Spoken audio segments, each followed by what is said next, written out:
what you see out in front of you is how you feel inside your head.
Je crois que je réalise toujours pas. Ça y est, on y est là, je vous parle. Je suis actuellement aux Philippines, je vous parle depuis les Philippines. Non mais pour moi ça paraît incroyable parce que ça fait peut-être 2 ou 3 ans que je pense à ce projet. Et là je suis assis sur une chaise à Moalboal, sur l'île de Cebu, aux Philippines, en train de vous parler. Il y a 5 jours j'étais dans mon lit à Porny qui faisait 5 degrés. Enfin bref, c'est juste incroyable cette histoire et bienvenue dans cette nouvelle série de vidéos qui va se consacrer autour de ce voyage. Je vais essayer de vous raconter toutes mes galères, tous les problèmes, faire aussi un petit mélange avec des cinématiques, des voix, vraiment le petit combo que vous aimez bien. Tout en gardant un petit aspect quand même production vidéo professionnelle, j'espère. Le but en gros c'est de créer une vidéo par semaine. Je sais pas si je vais réussir à tenir le rythme parce que c'est assez difficile, surtout quand tu connais rien du tout au voyage comme moi, que tu dois tout apprendre sur place, c'est-à-dire l'anglais, comment trouver des hébergements, comment trouver de la bouffe, etc., négocier les prix avec les gens, bref, tout un tas de choses auxquelles on pense pas, mais en fait, c'est nécessaire. Bon, en tout cas, il m'est déjà arrivé quelques galères, notamment avec mon vol. Bon, déjà pour commencer, c'était la première fois que je prenais l'avion tout seul, donc faire les bagages enregistrés, tout ça, c'était un petit peu la galère pour moi au début, mais maintenant ça va. En gros, le trajet, c'est que j'ai fait Paris-Abu Dhabi, Abu Dhabi-Manille, Manille-Cebu et Cebu-Moalboal, là où je suis actuellement. Mais ce qui est marrant, c'est que j'ai tout enchaîné. J'ai vraiment tout fait en 2 jours. Donc en gros, Paris-Cebu en à peu près 1 jour et demi, 2 jours sans dormir, c'était assez hardcore. Surtout quand c'est ton tout premier voyage et que tu sais pas vraiment comment tu t'organises, tu sais pas vraiment si tu parles bien anglais. J'ai été relativement surpris du fait que en fait en anglais ça va, j'arrive pas trop mal à me débrouiller. Je pensais pas, j'ai été premier surpris. Mais bref, il m'est quand même arrivé une petite galère à l'aéroport de Manille. En fait, j'ai pris un avion qui va de Manille à Cebu, Manille qui est la capitale des Philippines, et j'ai loupé mon vol. Simplement parce que j'avais mis un bagage enregistré, donc mon gros sac, et il a mis beaucoup trop de temps à venir et j'ai loupé mon vol qui allait à Cebu d'à peu près 30 minutes. Ce qui fait que je me suis retrouvé là, tout seul, dans un pays que je ne connais pas, où je parle pas trop bien anglais, sans trop savoir où aller. Et là du coup je suis allé voir des policiers philippins qui m'ont réservé un van, qui m'ont emmené à un hôtel qui a commandé pour moi le billet. Du coup j'ai payé 89 € le billet pour aller de Manille à Cebu.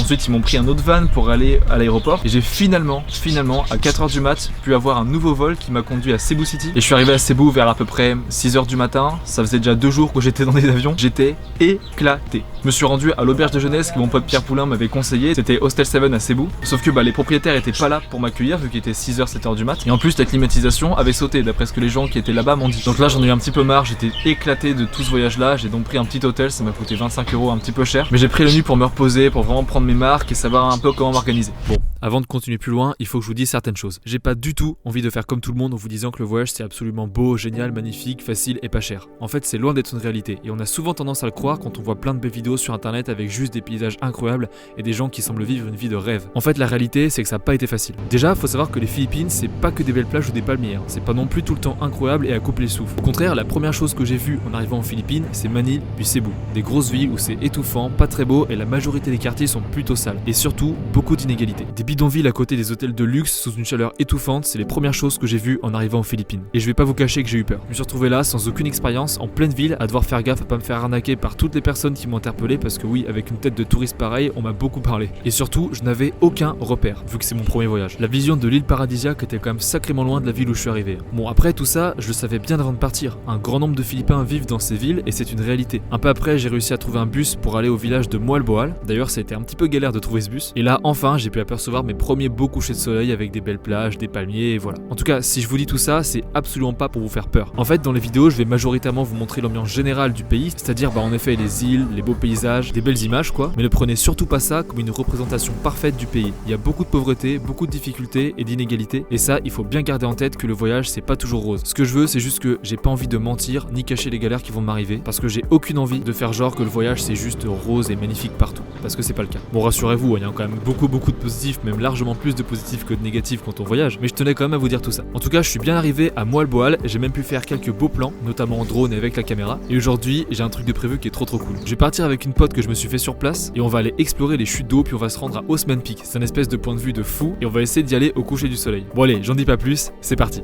Donc là, j'attends ma pote, on va aller à Inabagam Fall, c'est à peu près 1 heure de scooter d'ici, ça va être un peu chaud avec le soleil et tout ça. Vous inquiétez pas, j'ai mis un max de crème solaire, je vais essayer de sortir le drone une fois qu'on sera sur place. Là c'est ma bécane, c'est avec ça que je vais venir. On a croisé des gens là qui sont déjà allés à la cascade et en fait on a un peu mal géré je pense. On va pas aller à la cascade, on va aller à Osmina Peak pour le beau point de vue parce que la cascade c'est beaucoup trop long pour y aller et on n'aura pas assez de temps avant le coucher du soleil donc ça vaut pas le coup. Là du coup on va directement aller à Osmina Peak, puis on va essayer de tourner des beaux petits plans là-bas avec nos scooters et c'est parti. En fait on s'attendait pas à ce qu'il y ait autant de route. Surtout que moi ça faisait 4 jours que je faisais du scooter, je n'avais jamais fait avant. Ce qui fait qu'on a roulé pendant à peu près, allez, 1h30, imaginez, 1h30 en scooter c'est très long. On avait à peu près 49 km à faire pour l'aller. Mais on l'a fait, on a tenu le coup, c'était super long, c'était même interminable. Mais au bout d'un certain temps, on a vu quelques indications qui disaient qu'on se rapprochait d'Osmina Peak. Moi j'étais un peu stressé parce que je voulais absolument filmer des plans drone au coucher du soleil. J'avais les cœurs qui battaient à 200 à l'heure. Puis on a fini par trouver Osmina Peak. Donc c'est à dire qu'en fait on arrive au pied du petit circuit où on doit marcher. Et ensuite on a à peu près 15 minutes pour aller au sommet. Et au final, on a réussi à y aller. On était éclatés, mais on a capté le coucher du soleil sur Osmina Peak. C'était incroyable. Je vais pas en dire plus, je vais laisser les images parler pour elles. Alors préparez-vous bien, c'est parti.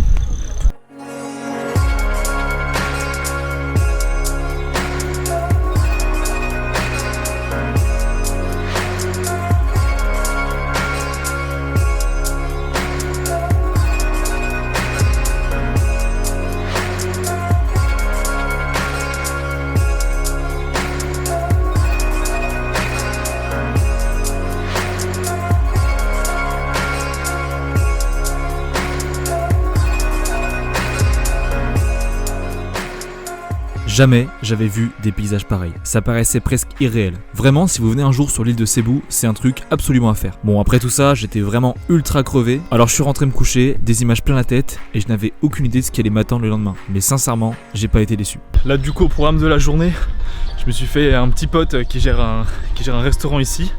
Il nous a proposé d'aller avec une pote aussi aller voir les tortues. Il veut nous prêter les masques, tout ça, donc on va aller explorer les tortues. Enfin explorer, pas les tortues, explorer l'océan avec les tortues à l'intérieur. Ça va être vraiment cool.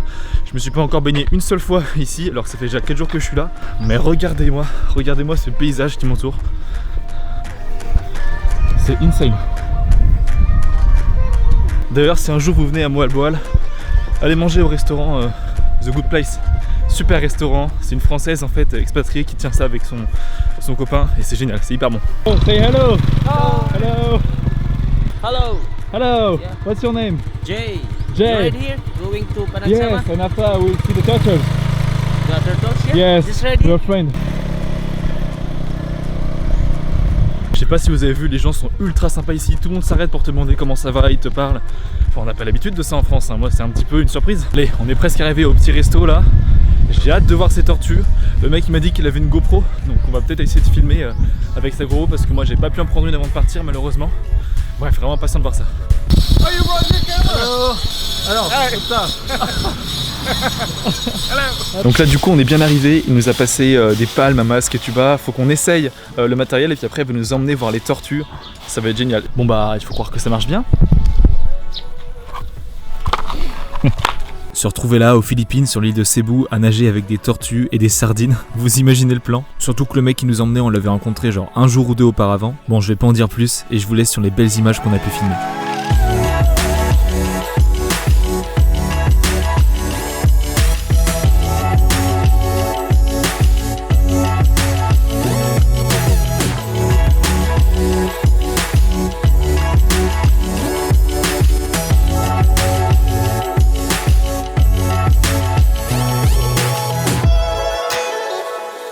Et voilà, c'est la fin de cette première vidéo sur les Philippines. J'espère que ça vous aura plu, que voilà le petit mélange entre cinématique, voix off, belles images, un peu vlog, ça vous fait kiffer. C'est vraiment une première pour moi, que ce soit le voyage, la production vidéo en voyage, tout ça, vraiment je découvre à 100%, donc c'est peut-être pas forcément fameux dès le début. Mais je reste confiant, je pense que je vais réussir à peu près à prendre le rythme. Ça va être un peu dur, mais je pense que je vais arriver. En tout cas, n'hésitez surtout pas à me suivre sur Instagram, c'est là où je poste le maximum de choses, toutes les stories, vraiment vous pouvez voir le voyage limite en direct. Et surtout, si vous avez des recommandations, des trucs à redire, des points négatifs, des points positifs, n'hésitez pas à le dire pour que je m'améliore. Ah oui, et un truc que j'ai totalement oublié de dire, n'hésitez pas si vraiment vous avez des questions quant à comment j'ai organisé ce voyage, comment j'ai financé ce voyage, comment je me suis débrouillé pour partir vraiment comme ça, sans itinéraire. Je sais moi-même à quel point c'est dur de partir comme ça, de prévoir les choses, de pas trop les prévoir non plus. J'avais beaucoup de questions avant de partir, j'ai trouvé des réponses. Maintenant je commence à peu près à trouver le rythme, à me débrouiller, mais je sais à quel point c'est difficile. Alors vraiment, n'hésitez pas à me poser des questions, je me ferai un plaisir d'y répondre soit dans les commentaires, soit dans une prochaine FAQ, une prochaine vidéo par exemple. Parce que j'ai vraiment envie d'aider les gens à faire ce genre de projet, à se bouger les fesses, à faire vraiment des trucs cool qui leur plaisent. Alors si je peux contribuer à ça, franchement ça ferait plaisir. En tout cas moi je pense que ce voyage va beaucoup me changer, que ce soit dans la manière de voir les choses, dans la manière d'appréhender le monde. Vraiment beaucoup de choses vont changer dans mon état d'esprit. C'était justement le but initial. Et aussi bien sûr de découvrir des gens, des beaux paysages, de faire des vidéos. Bref, en tout cas j'espère que vraiment ça vous plaît ce genre de vidéo. Petit mélange avec les cinématiques, tout ça. Et j'en dis pas plus sur la suite. Je vous dis à bientôt. Rendez-vous pour le prochain épisode.